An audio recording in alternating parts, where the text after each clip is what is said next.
Rádio Piauí.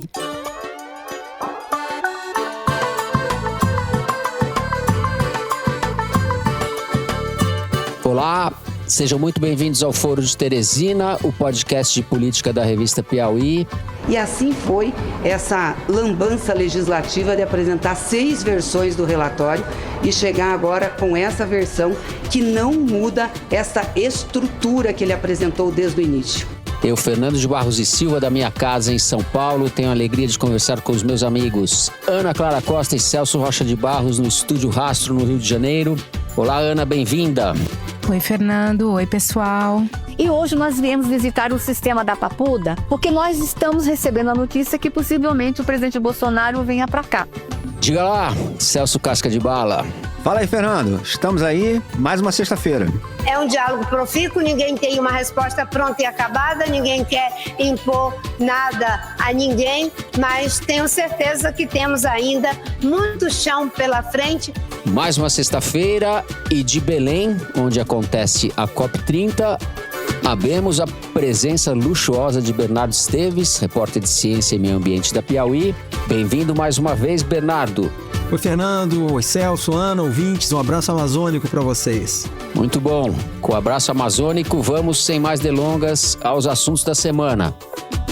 E a gente abre o programa falando de crimes e combate ao crime no país. A Câmara dos Deputados aprovou, por 370 contra 110 votos, o texto base do PL Antifacção, relatado por Guilherme Derrite.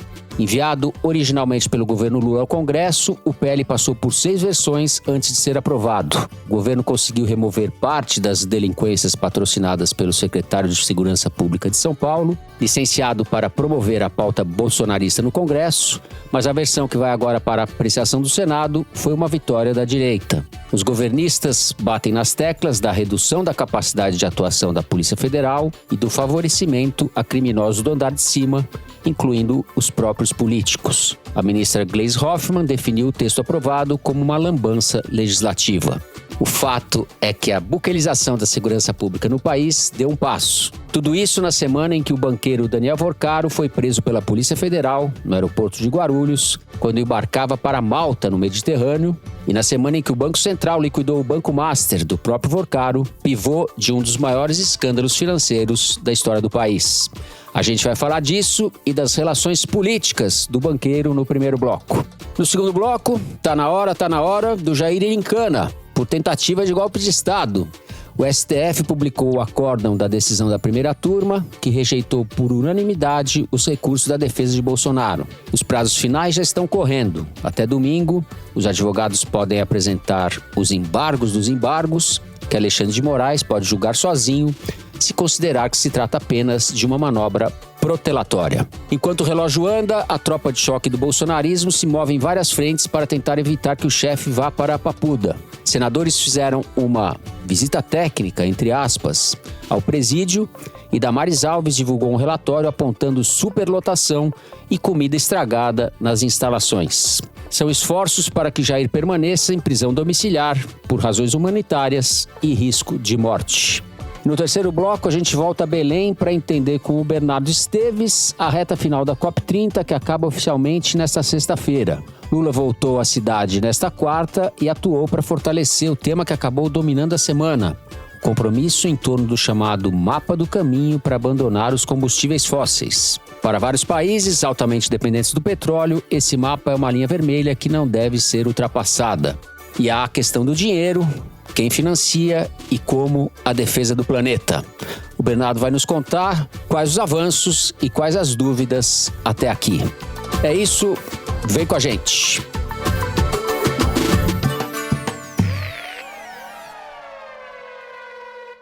Muito bem, Celso, vamos começar com você.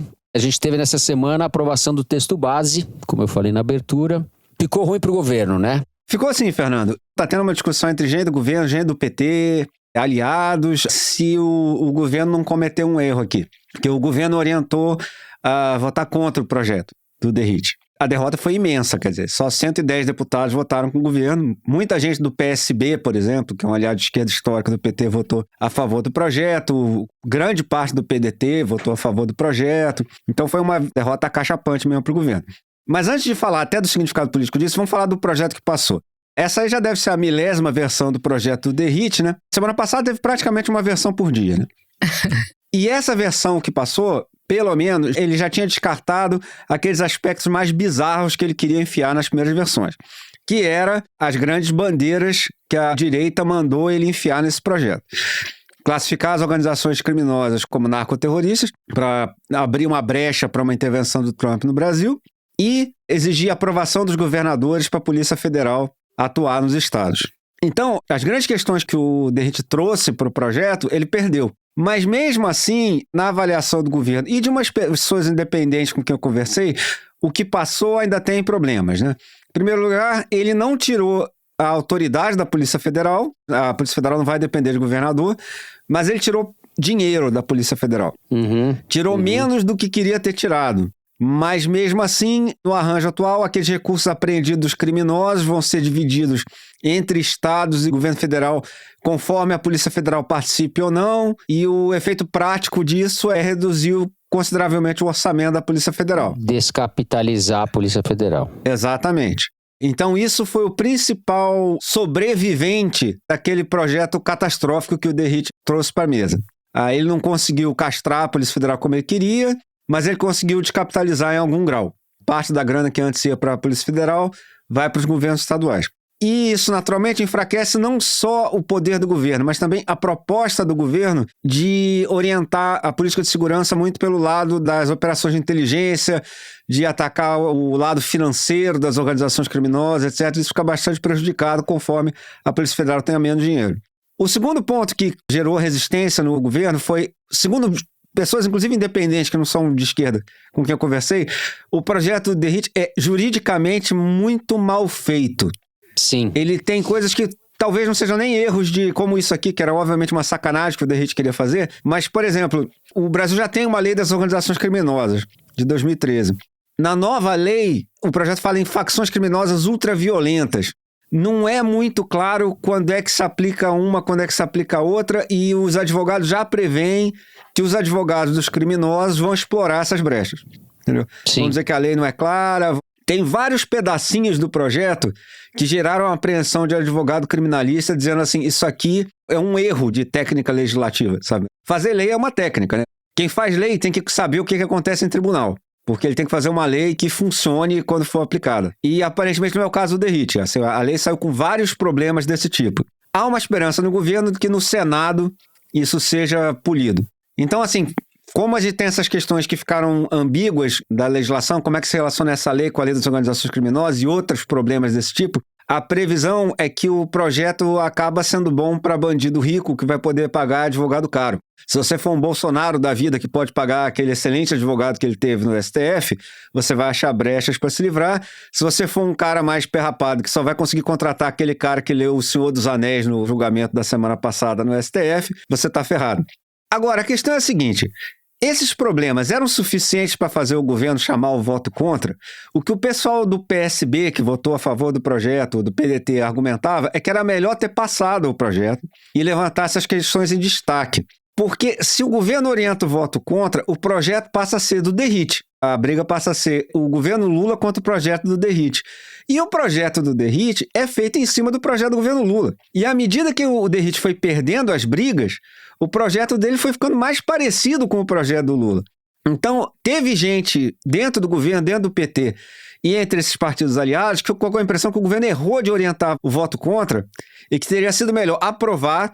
Aí cada um saía para o seu lado comemorando. O DERIT, como fez um discurso só falando do Tarcísio, quando foi aprovado, e o Lula ia lá aprovar dizendo que o projeto era dele, e você meio que jogava por um empate com uma certa cara de vitória, porque bem ou mal, aquelas coisas que eram realmente importantes para o DERIT ficaram de fora. Do jeito que ficou, acaba que o DERIT vai sair como o autor do projeto, e ficou um empate com gosto de derrota, porque embora o governo tenha conseguido derrubar as piores coisas que o DERIT queria fazer, ficou a sensação que o DERIT saiu ganhando nessa briga. E se você olhar o processo como um todo, o DERIT só perdeu. Entendeu? Ele não conseguiu enfiar as coisas que ele queria. O governo se defende, dizendo, por exemplo, não, eles já estavam armando de fazer isso de qualquer jeito, de dizer que o projeto ia ser só do Derrite, mesmo se aprovasse. O Derrite se recusou a encontrar a Glaze para negociar. A gente queria ter feito a votação em cima do nosso projeto original e não em cima desse projeto do Derrite. Tudo bem, isso tudo é verdade, mas assim, qualquer negociador do Lula que chegue no Congresso tem que saber que vai haver má vontade, entendeu? Tem que saber que vão tentar passar você para trás de qualquer jeito. Agora, o que é uma sacanagem é que, sem entrar no mérito se o projeto do governo era bom ou ruim, ele de fato foi discutido por 6 meses, pelo menos. Exatamente, sem dúvida. Aí o cara chega, pega o projeto em 3 dias, faz exatamente. 500... Assim, que debate que teve? Não, isso aí que os advogados estão insistindo mais. É que assim, o motivo que o projeto de lei demora para ser feito é que você tem que esfregar ele bastante na lima dos advogados experientes, entendeu? Eles têm que dizer, não, isso aqui é brecha pra sacanagem, isso aqui é brecha pra sacanagem. Por exemplo, você aumenta a pena do líder de facção. Define direito o que é líder de facção, porque senão o líder vai se livrar. E a gente não pode esquecer que o governo mandou, estava preparando há 6 meses, mas mandou de afogadilho depois do massacre, enfim. Isso é outra coisa que eu ouvi de gente do PT mesmo, que o governo demorou para mandar esse projeto. Assim, que isso tudo já podia ter sido mandado antes. Exato, e mandou dias depois, sei lá quantas horas depois do massacre no Rio de Janeiro, que foi a bandeira política da direita. A direita pegou esse assunto para ressuscitar, basicamente, né? Exatamente. E outra questão que você ouve entre pessoas próximas ao governo do PT é que o pós-derrota também foi ruim. Então, quer dizer, o Lula fez um tweet, deu uns depoimentos dizendo que o projeto era ruim. A militância não recebeu uma justificação muito boa desses pontos que eram ruins. O Lindbergh teria feito um discurso muito voltado para o pessoal de esquerda mesmo, que na verdade ele deveria ter falado mais para fora. Então houve uma discussão de que ninguém deu a cara, a tapa ali para defender a posição do governo. Então eu acho que realmente, nesse caso, faltou uma habilidade política do governo. Eu acho que assim, o governo ganhou brigas importantes aqui, que foi tirar aquelas barbaridades que o Derrite queria enfiar. Mas nessa votação final, eu tendo a concordar com o pessoal que acha que o governo errou. E eu não sei se eu concordo, porque é uma sinuca de bico, porque você... É uma sinuca de bico, sem dúvida. Tem que aprovar um projeto que diminui as verbas para a Polícia Federal. É difícil, é difícil. Não é fácil. Agora a briga vai pro Senado, né? E o Alessandro Vieira, que deve ser o relator no Senado, diz que vai recompor verbas da Federal, que não vai deixar a Federal ficar sem dinheiro. Vamos ver como é que vai ser. Vamos ver. Ana, quero te ouvir. Bom, eu acho que a aprovação desse projeto deixa bem clara a intenção política, né? Que é dizer que o Derrite, ou a direita, ou o PL, pilotou o projeto que aumentou a pena de bandido. Essa é a narrativa, aumentar a pena de bandido. Porque o que eles fizeram com o projeto, no fim das contas, foi enfraquecer os pontos que previam o estrangulamento financeiro das organizações criminosas e focar no aumento de pena. Nessa questão do estrangulamento, o projeto original, ele previa uma certa integração dos dados entre a Receita, o COAF e o Banco Central, que era uma coisa que eles pleiteavam há muito tempo, porque facilita muito na hora de você pegar os caras grandes, né? Como esses caras da Faria Lima, por exemplo, que foram pegos na Operação Carbono Oculto. Essa integração não existe mais na última versão. A gente sabe o que esse grupo político do Derrite, né, que é o grupo do Bolsonaro, pensa da Receita, porque ficou claro na investigação das joias que eles queriam manobrar a Receita para se livrar do problema. Todo mundo sabe o que eles pensam do COAF, porque eles mudaram o COAF do Ministério da Fazenda para o Ministério da Justiça no intuito de proteger os filhos do Bolsonaro na época que o COAF detectou a rachadinha. Então, quando você vê eles desarticulando uma integração entre esses órgãos, não dá para pensar que isso é pro bem da investigação. É muito difícil a gente concluir isso, né? Sobre a questão do aumento da pena como bandeira política, né? Enfim, a bandeira Bukele.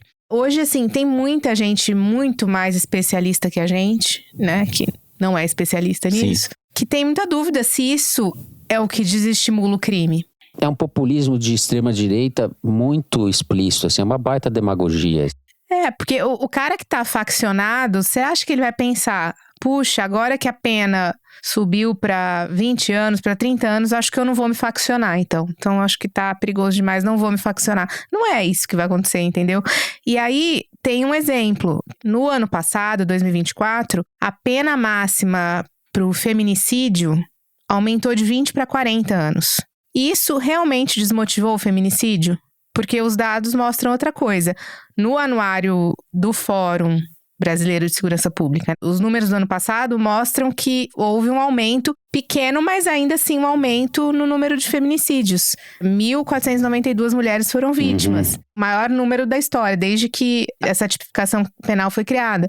Então, assim, aumentar 40 anos vai fazer um cara que quer matar uma mulher falar, putz, acho que não vai rolar. Não vai, entendeu? Então, é mais uma questão pra gente discutir. Agora, isso não significa que o texto original, embora tenha sido debatido, e a gente falou aqui, né, durante bastante tempo, era exatamente o texto ideal, não dá pra gente dizer, né? Segundo análises de especialistas em segurança pública, de advogados, também tinha problemas ali naquele texto. Como, por exemplo, você não diferenciar os tipos de organização criminosa. Você nivelar no Código Penal a organização que está na Faria Lima criando fintech com a que atua numa comunidade em Duque de Caxias. E eu não estou dizendo que uma é melhor ou pior que a outra, mas são mecanismos muito diferentes de investigação. Estava nivelado no projeto inicial e continua nivelado agora. Falando em organização criminosa, Ana, e de Faria Lima ou de andar de cima, temos o caso da prisão do Vorcaro. Então, eu sei que você apurou coisas a respeito, já podemos emendar. Eu acho que essa frase é do Celso. 2 pessoas saem de casa todo dia pra fazer negócio. Um esperto e um otário. Foi você que Essa é clássica, essa é clássica. Sim, mas você já disse isso algumas vezes. Capaz. Pois é. O caso do Banco Master é que são muitos espertos e milhões de otários. É um negócio cabuloso, assim. E pra entender como que o Banco Master surgiu e esse patrimônio absurdo do Vorcaro, eu recomendo, para quem não leu, ler as 2 matérias que a Consuelo Diegues escreveu na Piauí. Uma sobre de onde veio o Vorcaro, como que se criou esse banco, e uma outra sobre como foi a operação para tentar salvar o Master, quando o Master estava pelas tampas.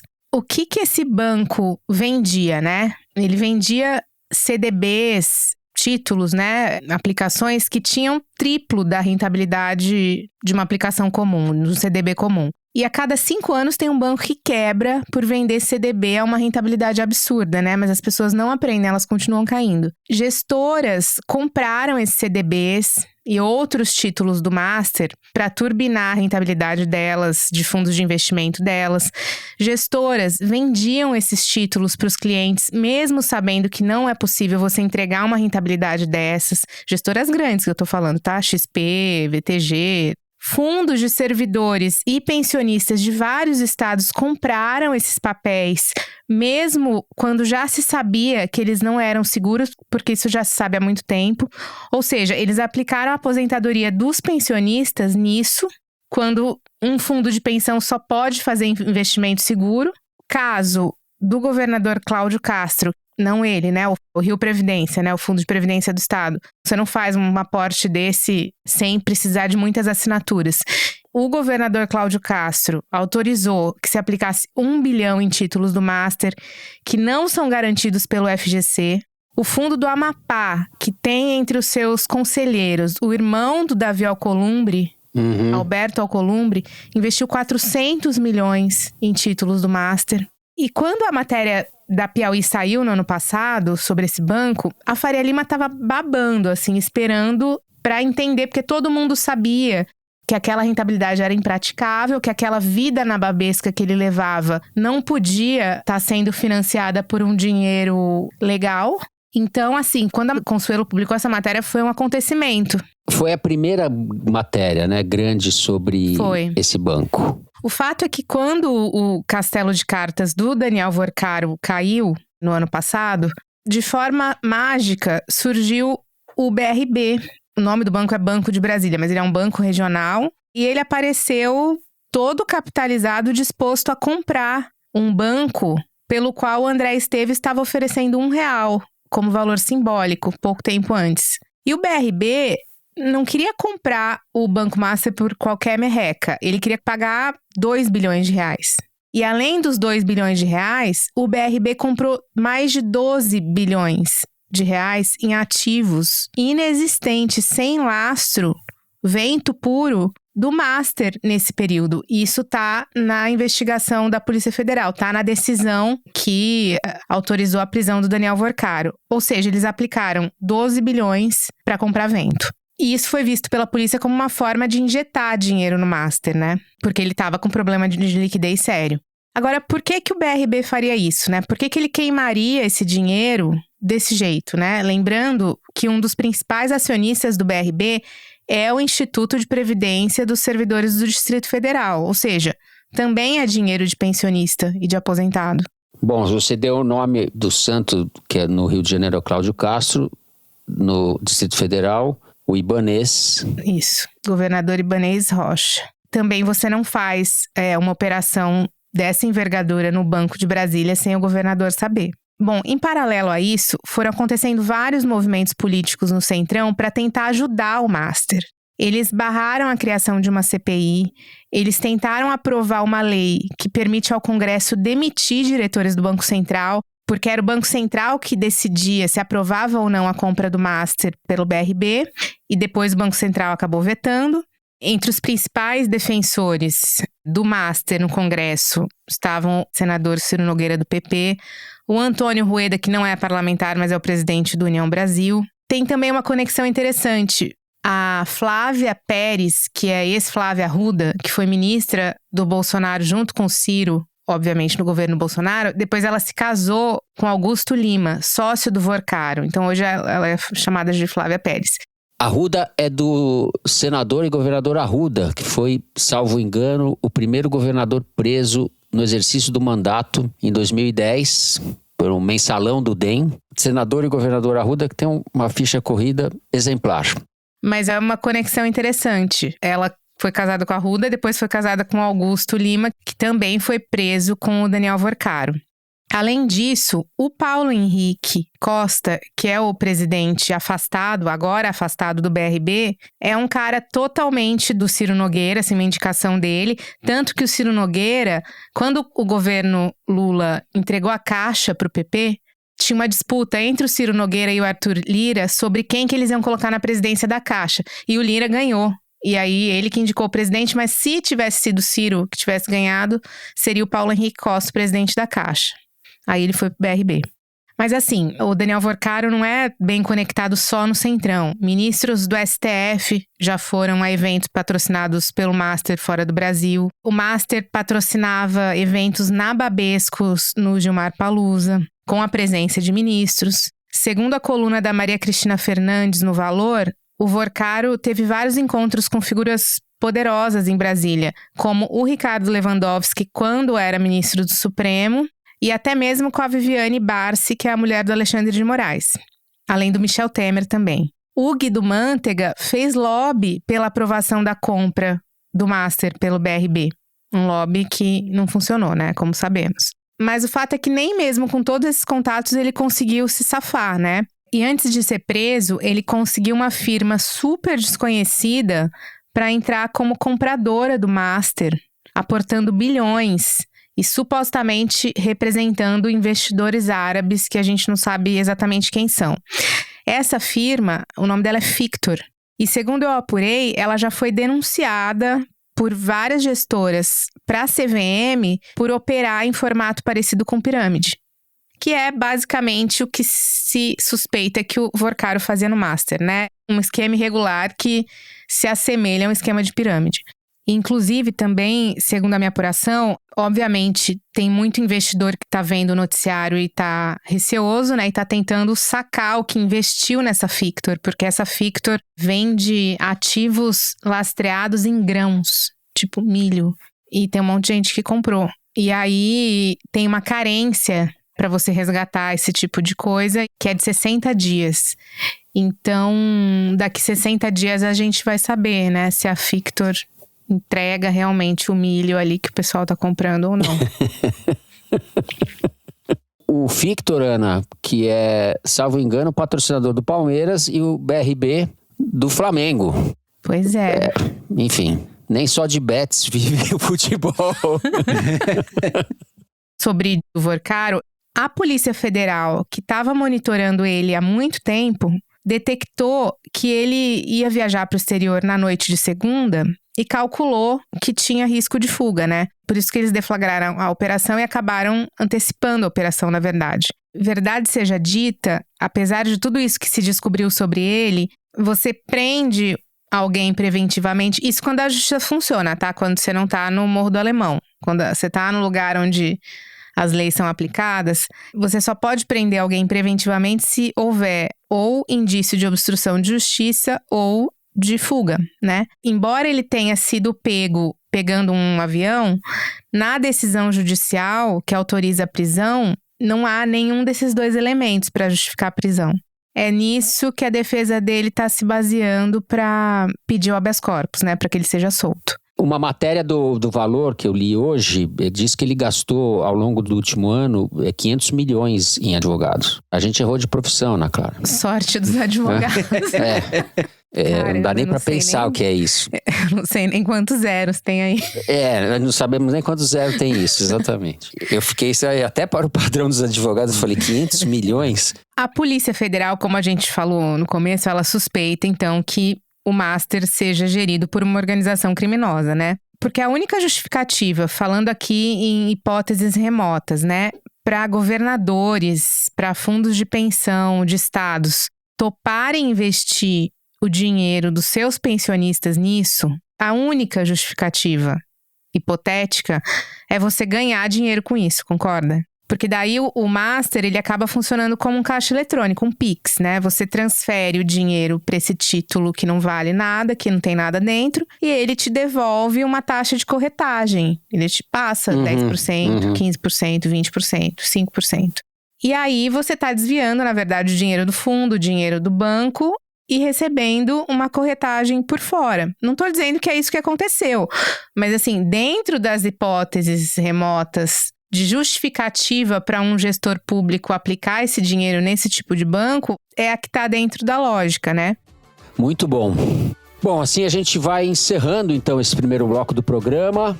Vamos fazer um rápido intervalo e na volta, Jair Bolsonaro. Já voltamos.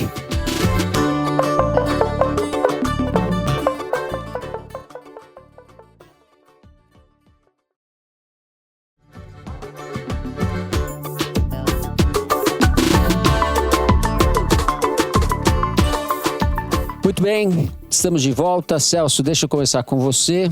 Acontece tanta coisa no Brasil que a gente nem está dando a importância devida à iminente prisão de Jair Bolsonaro. Mas questão de honra dedicarmos um bloco do programa a isso. Não, fale por você, porque eu estou aguardando ansiosamente aqui, fazendo contagem regressiva, entendeu? Comprei bebida, já estou aqui, vou dar um churrasco. Tá certo. Bom, a prisão do Bolsonaro é questão de tempo, né? Pode ser semana que vem, pode ser no começo de dezembro, mas não passa disso, né? Ele foi condenado, nenhum recurso deu em nada, e esse é o procedimento.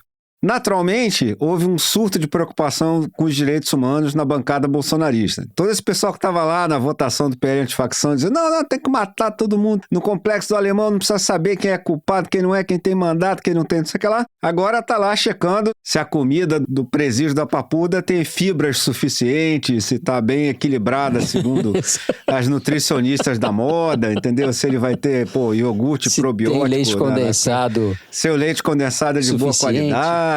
Exatamente, Exato. Se passa Netflix na televisão da cadeia, tá lá Damares, Girão, todo mundo lá agora virou militante radical dos direitos humanos, fiscalizando o presídio, olha só que beleza, entendeu? Quem diria, hein? Tem vídeo do Bolsonaro falando que os presídios brasileiros são excelentes porque tem que ser ruim mesmo, o cara tem que pagar, não sei o quê. Sim. Ele dizendo que a única coisa boa no Maranhão era o presídio Pedrinhas, vocês lembram onde aconteceram aquelas barbaridades todas?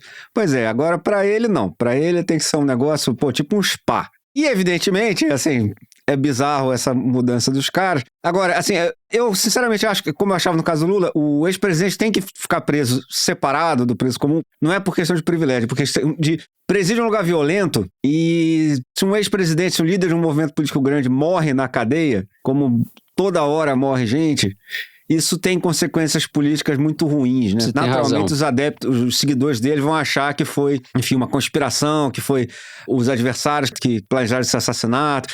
Enfim, eu acho razoável que o ex-presidente, seja lá quem for, seja lá o que ele tiver feito, ele fique preso isolado dos outros presidiários. Eu acho isso razoável. Eu achava isso pro Lula e acho isso pro Bolsonaro. Agora, ele tem que ser preso numa cadeia.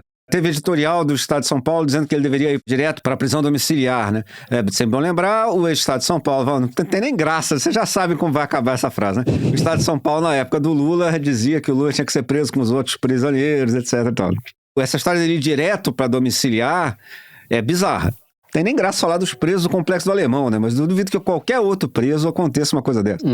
Se o cara foi condenado hoje, imediatamente o juiz falou, olhei ele aqui, tô achando ele meio abatido, então ele já vai direto para domiciliar. Isso não existe.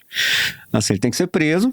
E na prisão, se ele passa mal, se ele tiver complicações, se tiver exames médicos, etc., ele pode ser mandado para domiciliar ou não, conforme a circunstância. Mas essa ideia de livrar o cara do vexame de ser preso na cadeia não faz o menor sentido. Eu acho bizarro que tenha gente argumentando isso. E, naturalmente, os próprios bolsonaristas não estão preocupados com a saúde do Bolsonaro. O que eles não querem é a cena do Bolsonaro entrando numa cadeia. Porque isso realmente, como todo petista que estava vivo em 2018 sabe, tem um impacto político gigante. Se eles tiverem que matar o Bolsonaro no dia seguinte, eles matam. Mas eles não querem a cena do Bolsonaro entrando numa cadeia. Mas isso tem que acontecer. O Brasil precisa ver isso. Agora, é o que eu disse. Ele tem problemas de saúde sérios mesmo. Ele levou uma facada, gente. Então... Se esses problemas estiverem com complicações, etc., é inteiramente razoável, visto que eu não sou o Bolsonaro e sempre defendi os direitos humanos, que ele tenha direito de ir para a prisão domiciliar, morar na mansão que o PL paga para ele com dinheiro público. Que é sempre bom lembrar. Isso que quer dizer prisão domiciliar no caso do Bolsonaro. É ele ir para uma mansão na área mais nobre de Brasília, paga pelo PL com dinheiro público, com dinheiro do fundo partidário, em que ele, enfim, vai viver como um milionário, só que sem poder sair de casa. E com apoio familiar, né? Sim, com apoio familiar, com direito à visita de todo mundo, podendo articular politicamente. Quem mais novo, talvez eu não lembre, mas quando o Lula estava preso, foi um problema seríssimo para ele poder ir no funeral do irmão. Ele chegou lá e já tinha acabado. Tinha gente que queria evitar que ele ir no funeral do neto. O argumento era, mas se ele for lá e fizer um discurso? Cara, o que tem se ele fizer um discurso, meu amigo? A República vai cair porque o Lula fez um discurso? Foi o Toffoli, né?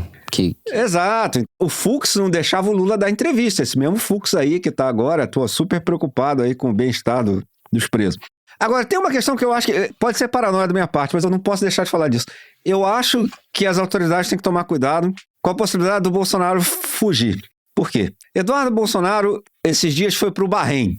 O Bahrein tem uma relação complicada com a família Bolsonaro. Em 2021, o Bolsonaro fez uma visita ao Bahrein e, como vocês sabem, sempre que ele viaja para essas monarquias do Golfo Árabe, ele ganha uns presentinhos lá, né? Uns negocinho bom. Peraí.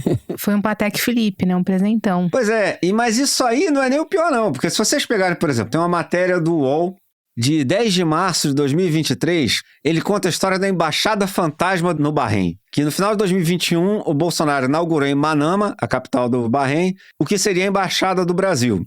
Essa embaixada nunca foi instalada direito. Depois de criar a embaixada, ele não designou um embaixador. E o pessoal do Itamaraty começou a achar esquisito. O cargo ficou vago durante todo o governo Bolsonaro. Então, ele, em tese, criou uma embaixada e não mandou embaixador.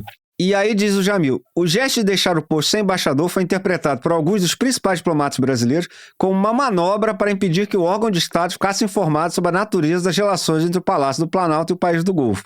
Ou seja, tem uma mutreta qualquer do Bolsonaro com o Bahrein, que é o país onde o Eduardo Bolsonaro foi semana passada. Então, eu acho que as autoridades têm que ficar espertas com a possibilidade de alguém querer, um desses malucos querer fugir com o Bolsonaro para o Bahrein, do Eduardo fugir para o Bahrein. Porque eu não tenho certeza se esses próximos dias antes da prisão não vão envolver algum bolsonarista fazendo alguma besteira. Certo, muito bem. Ana Clara.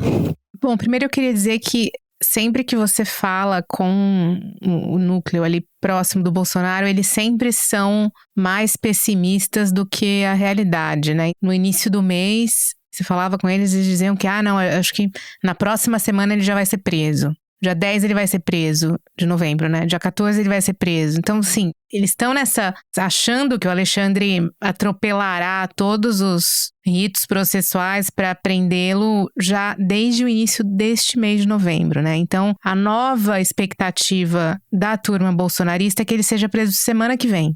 Tirar essa conclusão com base em quê? Essa semana em que gravamos, o Supremo, então, publicou o acórdão, né, rejeitando os recursos da defesa.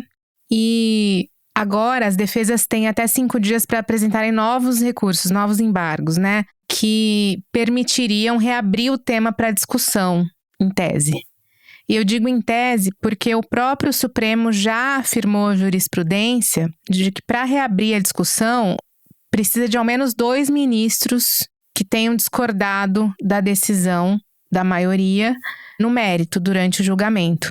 E como só foi um ministro, que foi o Fux, essa jurisprudência que começou a ser firmada desde o caso do Maluf, ela acaba inviabilizando a reabertura do caso, né?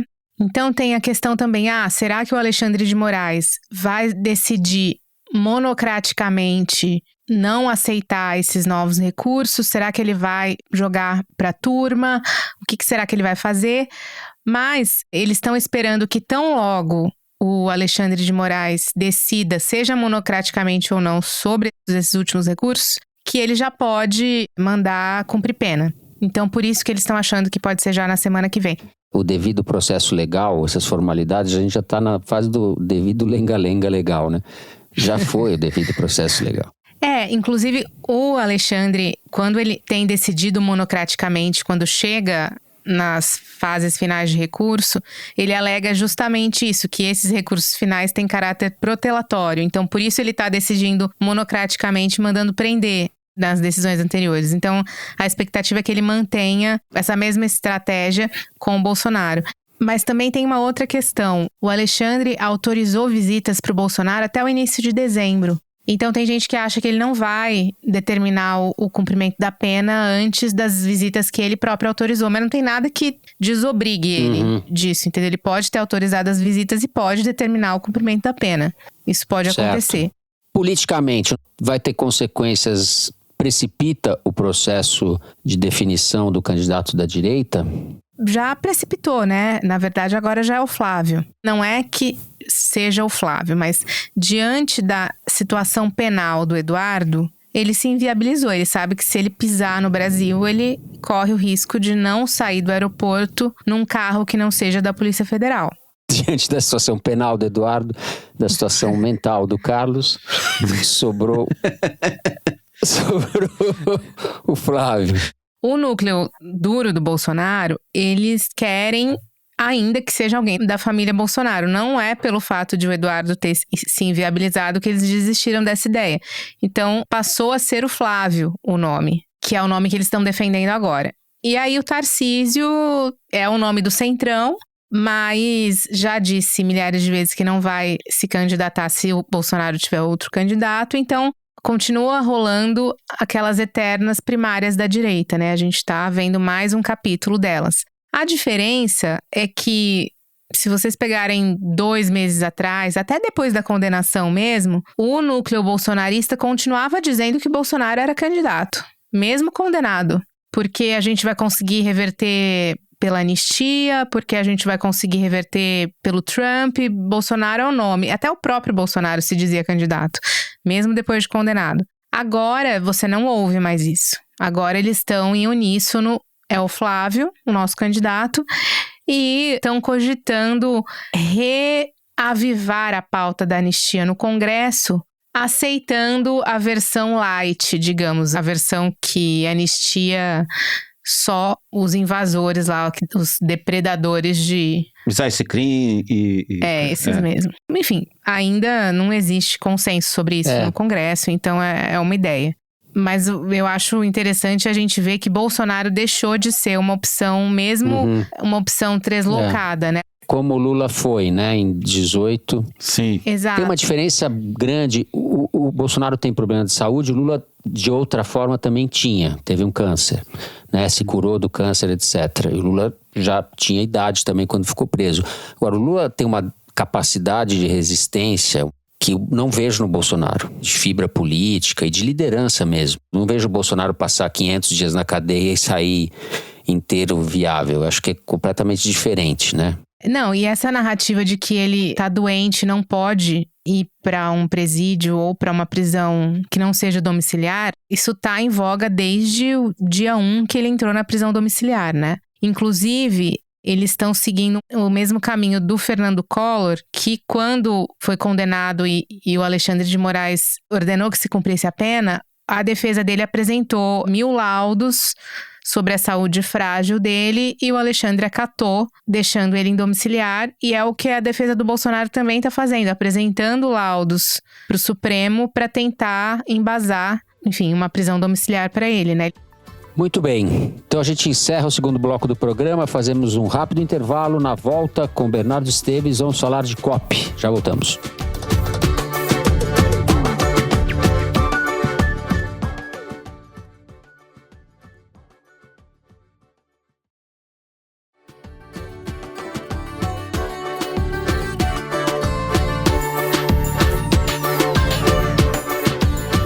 Muito bem, estamos de volta. Bernardo Esteves, conectado aí de Belém.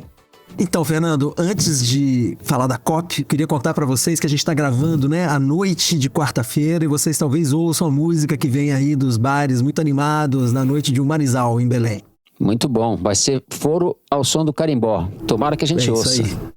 É um desafio falar do estado das negociações nesse momento, né? A gente está gravando quarta-feira à noite e a COP só vai terminar na sexta-feira. Então, assim, tem muita água para passar debaixo da ponte, né? Hoje mesmo os negociadores vão entrar a madrugada dentro, discutindo, né? Assim, tem muitos pontos gerando discórdia entre os países, né? Assim, tem sido assim ao longo dessa semana. Eu acho que eles vão continuar entrando madrugadas adentro até a sexta-feira, pelo menos. Pessoal, como vocês devem ter visto, no começo da tarde dessa quinta-feira, depois que a gente já tinha gravado o foro, houve um incêndio na zona azul da COP30, que é a área em que circulam as delegações dos países e os negociadores. O incêndio foi controlado e a zona azul foi rapidamente evacuada. Não houve feridos, até onde a gente saiba, mas a gente também desconhece a causa do fogo. As negociações devem ser retomadas assim que houver certeza de que há segurança para isso, mas a gente não sabe qual vai ser o impacto dessa interrupção sobre o ímpeto dos negociadores. O fato do dia, nessa quarta-feira, foi a presença do presidente Lula em Belém. Ele está de volta à cidade, depois de abrir a conferência, e passou o dia em reuniões com representantes de vários países. E a expectativa era que essas conversas dessem um impulso para os países chegarem a um consenso na reta final das negociações. Tecnicamente, o dia previsto para o fim da COP é sexta-feira, mas isso raras vezes acontece. Nos últimos anos, tem sido comum que as conferências invadam a madrugada e se estendam até sábado, ou às vezes até o domingo, por conta dos muitos impasses, né, entre os países. E na plenária final, que fecha a conferência, é fácil você ver os delegados com aquela cara de quem virou uma noite ou duas conversando e tentando destravar esses impasses. Como sempre nas negociações do clima, tem um ponto que está travando as conversas, que é o dinheiro. Esse é sempre o nó das negociações climáticas. De todas as negociações. Não é? Exato. É bem isso. Os países em desenvolvimento, eles ficam cobrando com justiça, né, os países desenvolvidos, que são os maiores culpados históricos pela crise do clima. E aqui, em particular, eu queria fazer uma distinção agora, de maneira bem esquemática. As ações de resposta ao aquecimento global podem ser classificadas em duas grandes gavetas. Numa delas, a gente tem as medidas para reduzir as nossas emissões de gases do efeito estufa, seja pela queima de combustíveis fósseis, pelo desmatamento ou por outras atividades econômicas. Isso é o que o pessoal chama de mitigação, né, no jargão das negociações do clima. E na outra gaveta, a gente tem as medidas que os países têm que tomar para se preparar para um mundo mais quente, que já é uma realidade, né? Então, por exemplo, preparar as cidades para ficarem mais resilientes para quando vier uma chuva extrema, né? E para evitar enchentes, deslizamentos de terra, por exemplo. Então, essas são as ações de adaptação. Adaptação é um tema forte dessa COP. Uma das entregas importantes que a gente espera dessa conferência é a definição de uma série de indicadores de adaptação. Os países ficaram de aprovar indicadores para medir o progresso de cada um na preparação para fazer frente aos eventos extremos e outros impactos, né, da crise climática. A definição desses indicadores era uma entrega esperada da COP, mas as conversas estão travadas justamente por causa do dinheiro. Então não está claro ainda se a gente vai sair de Belém com a definição desses indicadores. Alguns países querem adiar a entrega desses indicadores só para daqui a 2 anos, quando a COP vai acontecer na Etiópia. A do ano que vem, foi decidido hoje, vai ser na Turquia. E tem também, claro, o grande nó que envolve a questão dos combustíveis fósseis, né, que a gente tem comentado aqui no foro. Muita gente espera que a conferência traga uma definição em relação ao tal mapa do caminho, né? Para a gente abandonar progressivamente esses combustíveis que são a principal causa do aquecimento global. Quem é que vai fazer o quê e quando, mas também de onde vai vir o dinheiro para isso. E aí, a defesa desse mapa do caminho foi o foco das articulações do Lula nessa quarta-feira aqui em Belém. Ele está muito empenhado em conseguir isso e se essa decisão sair mesmo, vai ser uma vitória política dele, mas também dos diplomatas brasileiros. Mas, para isso, ele precisa combinar com os russos, com os árabes, com os venezuelanos e com outros países petroleiros. E isso não vai ser fácil. Semana passada, eu contei aqui para vocês que essa ideia estava ganhando adesão de uns países importantes, né? Assim, a gente tinha países europeus relevantes que tinham aderido a essa causa. Mas ainda era pouca gente, dava para contar nos dedos, né? Quantos países estavam do lado dessa ideia. E de lá para cá, o número de adesões cresceu muito. A Alemanha anunciou, né? Inclusive, o dinheiro, né? Isso, exatamente. Logo depois também daquela crise, da GAF, né? Depois da GAF do primeiro-ministro, né? Foi muito mal recebido aqui em Belém. Agora, o dinheiro, o que ele anunciou de 1 bilhão de euros, era dentro do que o governo estava esperando, Bernardo? Porque ele tinha prometido um valor vultoso, né? Eu não sei se 6 bilhões de reais é considerado vultoso, o vultoso que se esperava da Alemanha, enfim. Eu acho que estava dentro do esperado. Eu acho um passo bom para o 25, né? Que o pessoal queria, não era? É isso. É preciso que os países coloquem 25 bilhões, essa é a expectativa, né? E que esse dinheiro se multiplique. E já garante os 3 da Noruega, né? Porque os 3 da Noruega estavam condicionados a se alcançar 10 bilhões. Mas seja como for, né? Semana passada a gente tinha menos de 10 países que tinham embarcado na defesa desse mapa do caminho. Agora a gente tem pelo menos 82 países nesse barco. Isso em si é uma ótima notícia. E esse ponto, né, assim, a elaboração de um mapa do caminho, apareceu num rascunho da decisão que foi elaborado pela presidência da COP30 e apresentado na terça-feira. Esse texto está sendo negociado pelos países atualmente. A linguagem, claro, né, bem velada e diplomática, muito diferente do tom incisivo que o Lula adota nos discursos, quando ele vai falar desse tema. Mas a ideia está lá, enfim, nas negociações climáticas, realmente as coisas parecem nesses termos bem técnicos. O problema é que, além do apoio, o que está crescendo muito é também a resistência a essa ideia. A presidência brasileira da COP passou os últimos dias fazendo consultas às delegações que estão aqui em Belém e muitas delas sinalizaram que não estão dispostas a conversar sobre esse mapa do caminho para abandonar os combustíveis fósseis. No jargão da diplomacia, eles dizem que essa é uma linha vermelha, né? Ou seja, uma linha que eles não estão dispostos a cruzar. Em bom português, esse é um ponto inegociável para vários países. E aí não tem conversa. Se você perguntar para o André Corrêa do Lago, para a Anatone, quais países são esses, eles vão desconversar, não vão querer dizer quem são. Alguns a gente até imagina, né? São os grandes países petroleiros que têm sua economia muito dependente desse recurso e que não querem abrir mão disso. Mas parece que não são só os suspeitos habituais que estão travando a conversa. Por tudo isso, eu acho que talvez seja difícil a gente sair de Belém com essa definição, pelo menos do jeito que ela está formulada agora. Pode ser que ela fique para depois, que vai ser frustrante para muita gente, a começar pelo Lula. Mesmo com a definição do mapa do caminho, ou seja, mesmo com o acordo sobre pontos de um documento, já é muito difícil esses pontos se tornarem realidade, na prática, né? Se transformar um documento burocrático em algo factível, né? Mas, para não terminar num tom de frustração, Fernando, eu acho que vale a pena a gente considerar outras dimensões da COP. A gente estava falando aqui de negociações e a razão de ser da COP são as negociações entre os países. E nesse plano, os avanços costumam ser lentos mesmo, porque as decisões são tomadas por consenso. Mas a gente tem muito mais coisa acontecendo em Belém, né? A COP vai muito além da Zona Azul, que é a área onde circulam as delegações e os negociadores. No sábado passado, por exemplo, a gente teve a Marcha Global pelo Clima, que reuniu dezenas de milhares de pessoas nas ruas de Belém. Essa é uma passeata tradicional no fim de semana que tem no meio da Conferência do Clima, né? Geralmente as COPs se estendem por 2 semanas e no sábado que tem ali no meio tem uma grande marcha. Mas fazia 3 COPs que essa marcha não acontecia, porque as últimas conferências foram feitas em países que não têm plena liberdade de manifestação. O Egito, os Emirados Árabes Unidos e o Azerbaijão. E a marcha desse ano foi bonita, viu? A gente publicou umas fotos que Pedro Tavares e eu mesmo fizemos nas redes sociais da Piauí, para quem quiser ver como foi. Teve um funeral simbólico dos combustíveis fósseis, estava bem divertido.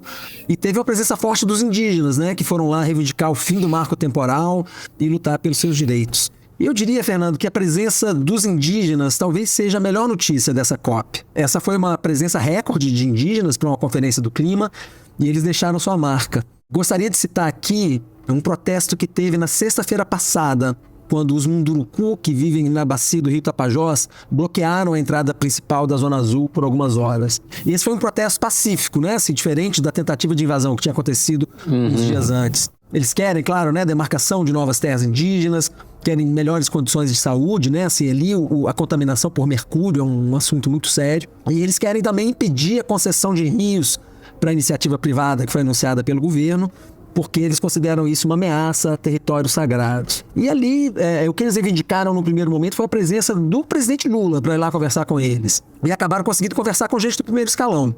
Foram lá falar com eles o presidente da COP, o André Corrêa do Lago, a Ana Toni, que é a diretora executiva da conferência, e duas ministras, a Marina Silva, do Meio Ambiente, e a Sônia Guajajara, dos povos indígenas.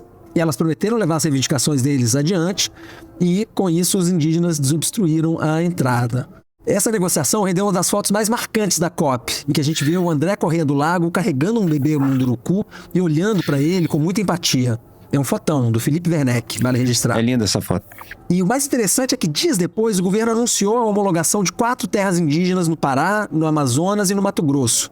Com isso, já são 20 demarcações no terceiro governo Lula contra 0 no governo Bolsonaro. Bem importante isso. Pois é. Teve também a assinatura de 10 portarias declaratórias, né, que são uma das etapas iniciais para o processo de demarcação de terras indígenas. E a gente está falando aqui de terras que ficam nas 5 regiões do Brasil. E isso é uma ótima notícia para o clima, Fernando, porque as terras indígenas são os territórios em que a floresta está mais protegida. O desmatamento nas terras indígenas é mais baixo do que nas unidades de conservação e muito mais baixo do que nas propriedades rurais. Como eles têm dito repetidas vezes, não existe solução para a crise climática sem os povos indígenas. E para quem estiver interessado em saber mais sobre esse tema, eu recomendo a leitura da reportagem A COP do Cocar, da Juliana Fadul, que faz parte da cobertura que a equipe da Piauí está fazendo da Conferência do Clima. Muito bem. A gente encerra, então, o terceiro bloco do programa. Fazemos um rápido intervalo e Kinder Ovo na volta.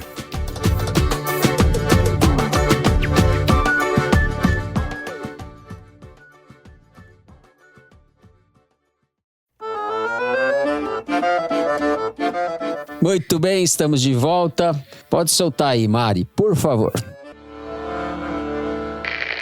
As pessoas às vezes criticam o presidente da Câmara. Ele é obrigado a ter escolhas. Ele diz que escolheu por critério técnico, porque o Derrite é policial militar, ele é secretário de segurança, a vida inteira trabalhou no combate à criminalidade. E essa questão do projeto ser de um governo da esquerda e ter um relator mais à direita, eu acho que não prejudica o debate. Nossa Senhora. Nossa, não Eu acho sei. que quando ela falar, a gente vai falar, putz, É, certeza. ela tá rindo da nossa cara. Ganhou a diretora. Quem fala é o presidente do MDB, deputado Baleia Rossi. Baleia não, Rossi. jamais. Em entrevista Baleia aos Rossi. Amarelas, Oner da Veja. Bom, depois dessa derrota histórica, Baleia Rossi também, diretora, pelo amor de Deus. Hoje tem Cabeção. Com Bernardo Esteves também de Belém. Então, momento Cabeção com as dicas da gente para vocês. Livros, discos, peças. Quem quer começar? Ana Clara? Pode ser. Vamos lá. Bom, eu não tenho lido nada além da matéria que eu tô escrevendo para Piauí. Então eu vou sugerir pro nosso ouvinte uma peça que eu assisti no Rio e que ela agora está em São Paulo, que é uma montagem do ensaio sobre a cegueira de José Saramago, feita pelo grupo Galpão, esse grupo maravilhoso de teatro de Belo Horizonte, em que parte do público fica com os olhos vendados. É uma montagem incrível. Em São Paulo... Começou nessa quinta. Começou ontem para vocês que nos ouvem. Sim. Tem grandes chances de estar esgotadíssima, mas tem o ingresso popular 1 hora antes das sessões, do dia 27 de novembro até o dia 12 de dezembro. E é só um ingresso por pessoa. A peça fica até o dia 14 de dezembro, mas o ingresso popular é só até o dia 12. Para quem puder, para quem conseguir ingresso, recomendo demais. É uma montagem maravilhosa do Rodrigo Portela, que foi também quem dirigiu Ficções com a Vera Holtz e Tom na Fazenda com Armando Babaioff. Fica aí minha dica. Excelente dica. Só ouvi falar coisas muito boas. Não vi ainda, mas vou ver. Celso. Então, Vera, eu resolvi ler um livro que não tivesse nada a ver com política brasileira ou Trump ou qualquer coisa desse tipo.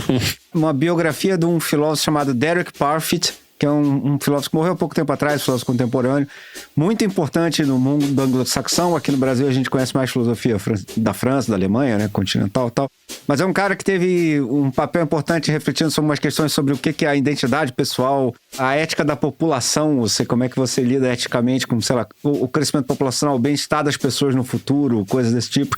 E eu sempre ouvi falar, nenhum livro dele foi traduzido para o Brasil, mas saiu essa biografia dele que dá uma apresentadazinha geral na teoria dele. Eu resolvi ler, inclusive, para ver se eu ficava com vontade de ler os outros livros e fiquei. Achei legal.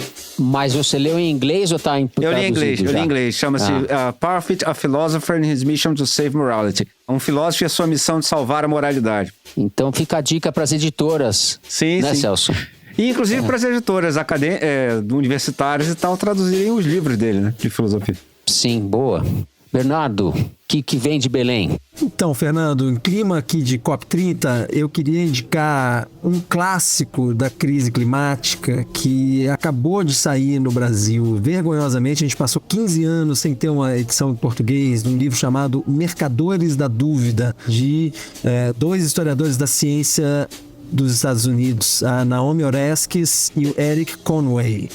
Esse livro, ele mostra como os negacionistas do clima usam as mesmas táticas que já tinham sido usadas por outros negacionistas para negar que o cigarro causa câncer, que a chuva ácida provoca prejuízo para o meio ambiente, enfim, uma série de outras coisas. E frequentemente eram os mesmos negacionistas, que eram cientistas veteranos, na verdade eram os pistoleiros, né, assim, a serviço da indústria, que usavam as suas credenciais. Eles eram bons nas suas áreas quando estavam na ativa e depois passam a espalhar para dar um verniz científico, né, assim, para essa bobajada que eles passaram. Então esse pessoal causou assim, um retrocesso imenso assim, no reconhecimento da crise climática, né?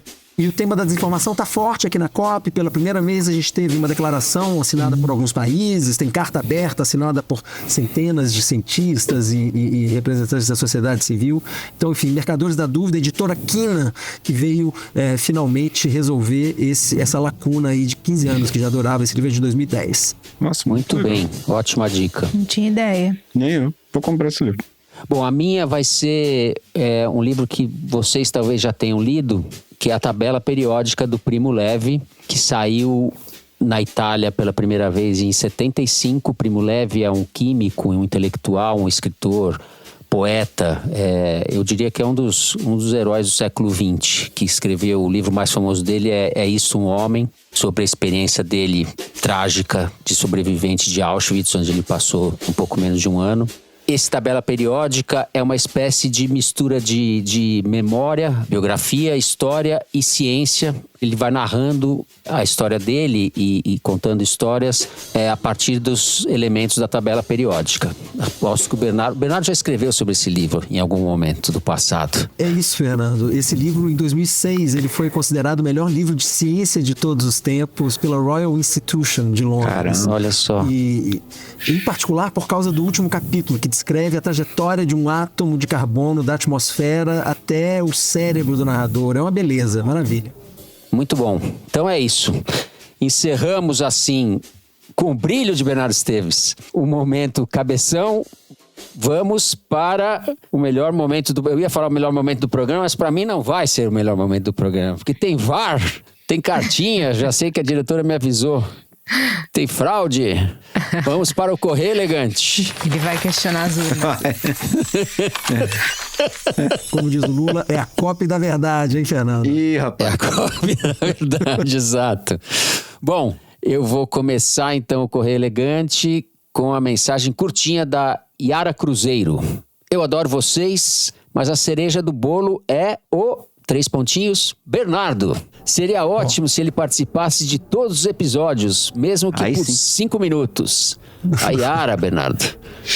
É isso aí. Olha aí, Yara. Bloco Obrigado. Bernardo. Aí sim, hein? Bloco Bernardo. Obrigado pela audiência, Yara. A Simone Maria Mineiro Rocha mandou recado falando do Celso. Celso, se o Fernando é o crush padrasto, você é meu crush cunhado. Meu Deus.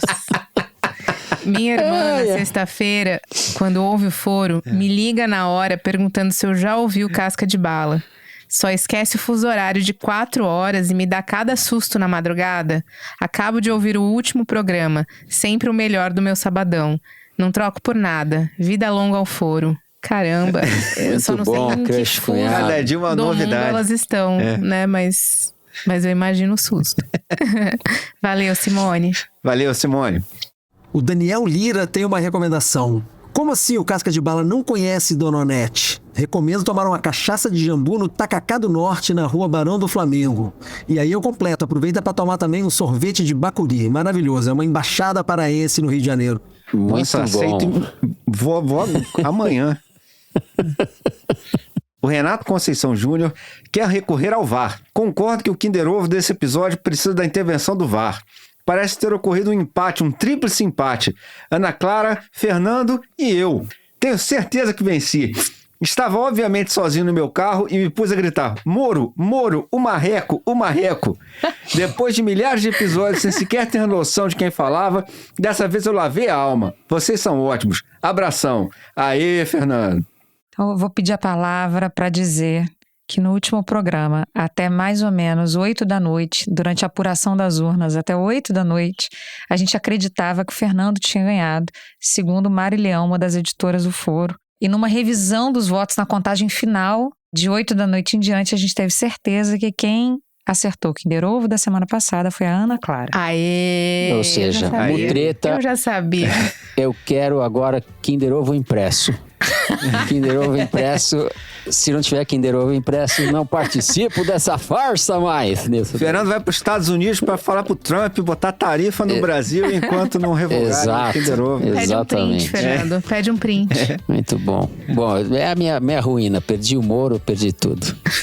Bom, assim a gente vai encerrando o programa de hoje por aqui. Se você gostou, não deixe de seguir e dar 5 stars pra gente no Spotify.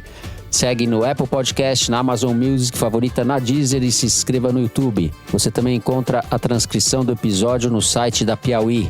O Foro de Teresina é uma produção do Estúdio Novelo para a revista Piauí. A coordenação geral é da Bárbara Rubira, a direção é da Mari Faria, com produção e distribuição da Maria Júlia Vieira. A checagem é do Gilberto Porcidônio, a edição é da Bárbara Rubira e da Mari Leão. A identidade visual é da Amanda Lopes, a finalização e mixagem são do João Jabassi e do Luiz Rodrigues, da Pipoca Sound, Jabassi e Rodrigues, que também são os intérpretes da nossa melodia tema. A coordenação digital é da Bia Ribeiro, da Emília Almeida e do Fábio Brizola. O programa de hoje foi gravado aqui na minha casa, em São Paulo, no Estúdio Raço do Dani Di, no Rio de Janeiro, e em Belém, onde está Bernardo. É isso, gente. Começo por você, Bernardo. Tchau, Bernardo. Bom fim de cópia aí.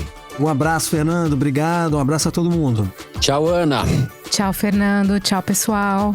Tchau, Celso. Até semana que vem. Tchau, Fernando. Tchau, pessoal. Até semana que vem. É isso, gente. Ótima semana a todos e até a semana que vem.